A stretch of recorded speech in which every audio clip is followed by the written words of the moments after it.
सावळे सुंदर मनोहर रूप डोळ्यामध्ये साठवून घेण्यासाठी पुन्हा एकदा वारकऱ्यांची पावलं ही आता पंढरपूरच्या दिशेने पडू लागलेली आहेत। पाहूयात त्या संदर्भातल्या बातम्या।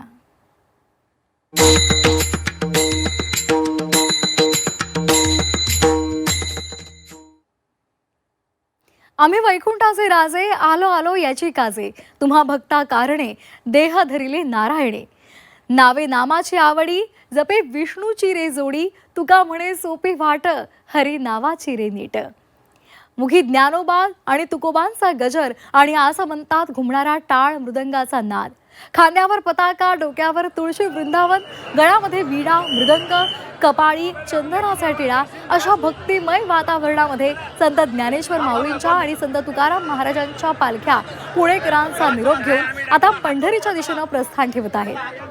वारीमधील सर्वात कठीण टप्पा मानल्या जाणाऱ्या दिवे घाटातील नागमोडी वळण अवघड चढण पार करत संत ज्ञानेश्वर माऊलींची पालखी आज सासवड इथे मुक्कामी पोहोचेल, तर संत तुकाराम महाराजांची पालखी आज लोणी काळभोर इथे मुक्कामी असणार आहे। थोड्याच वेळात या दोन्ही पालख्या पुण्यातून प्रस्थान ठेवतील आणि या संदर्भात अधिक माहितीसाठी आपल्यासोबत जोडले गेलेले आहेत आपले प्रतिनिधी निलेश खरमरे। निलेश, आषाढी एकादशी आणि त्यानिमित्तानं वारकऱ्यांची पावलं आता पंढरीच्या दिशेने पडत आहेत। आता सध्या तुम्ही पुण्याच्या मधल्या टप्प्यावर आहात, कारण पुण्याला आज निरोप देऊन या दोन्ही पालख्या पुढे प्रस्थान ठेवणार आहेत। सुंदर असा हा नजारा आहे, काय भावना आहे सध्या वारकऱ्यांच्या? खरं तर 2 दिवसांचा मुक्काम घेऊन आता ह्या संत तुकाराम महाराज आणि ज्ञानेश्वर माऊली महाराज यांच्या पालखीने या ठिकाणी पुण्यातून प्रस्थान ठेवलेलं आहे। सकाळीच्या पालख्या ज्या आहेत त्या आता पंढरपूरच्या दिशेने मार्गस्थ झालेल्या आपल्याला पाहायला मिळतात। मी आता आहे हडपसर परिसरामध्ये, या ठिकाणी आता संत तुकाराम महाराजांची पालखी जी आहे ती आता पुढे सरकताना आपल्याला पाहायला मिळत आहे। खरं तर या वारीतला एक अवघड टप्पा मानला जातो तो म्हणजे दिवे घाट, आणि या दिवे घाटाच्या कठीण चढूतून आता संत तुकाराम महाराज आणि संत एकनाथ तुकाराम महाराज आणि संत ज्ञानेश्वर महाराज यांची पालखी जी आहे ती मार्गस्थ झालेली आपल्याला पाहायला मिळणार आहे।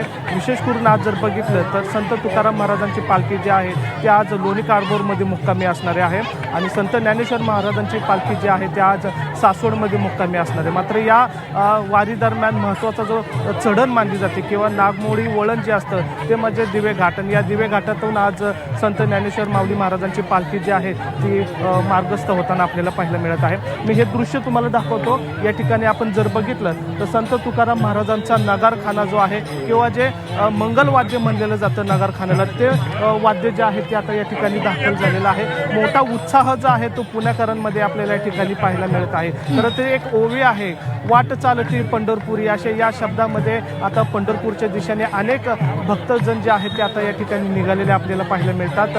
महत्त्वाचं असतं म्हणजे या वारीतला जो अवघड टप्पा जो मानला जातो तो म्हणजे दिवे घाट, आणि तो आज दिवे घाट जे आहे ते संत ज्ञानेश्वर माऊली महाराजांची पालखी सर करेल।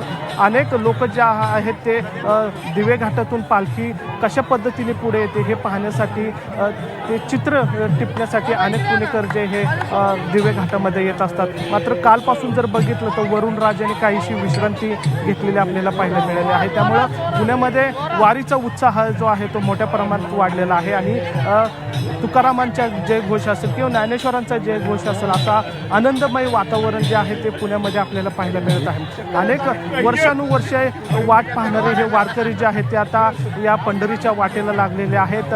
प्रत्येक पाऊल जे आहे ते आता पंढरीच्या दिशेने जाताना आपल्याला पाहायला मिळत आहेत। एवढेच नव्हे तर ज्येष्ठांपासून ते थोरांपर्यंत अनेक वारकरी जे आहेत ते आता या वारीमध्ये सहभागी झालेले आपल्याला पाहायला मिळतात। महिलांचाही उत्साह जो आहे तो मोठ्या प्रमाणात पाहायला मिळतो। त्यामुळे आज खऱ्या अर्थाने जर बघितलं तर वारी जी आहे ती आता सासवडला असेल किंवा काळभोर या लोणी काळभोर या नक्कीच निलेश, या संपूर्ण सोहळ्यामध्ये आबाल वृद्ध आपल्याला दिसत आहेत आणि त्याचबरोबर सर्व धर्मातील लोक सुद्धा आपल्याला इथे सहभागी असलेले दिसत आहेत। आयुष्यातली अवघड वळणं आपण त्या पंढरीच्या विठुरायाच्या इच्छेवर त्याच्या आशीर्वादावर पार करत असतो आणि त्यामुळे दिवे घाटातला हा अवघड टप्पा सुद्धा वारकरी अशाच पद्धतीने पार करतील आणि तो सुंदर नजारा सुद्धा आपल्याला पाहता येईल। धन्यवाद दिलेले आहे संपूर्ण माहितीसाठी।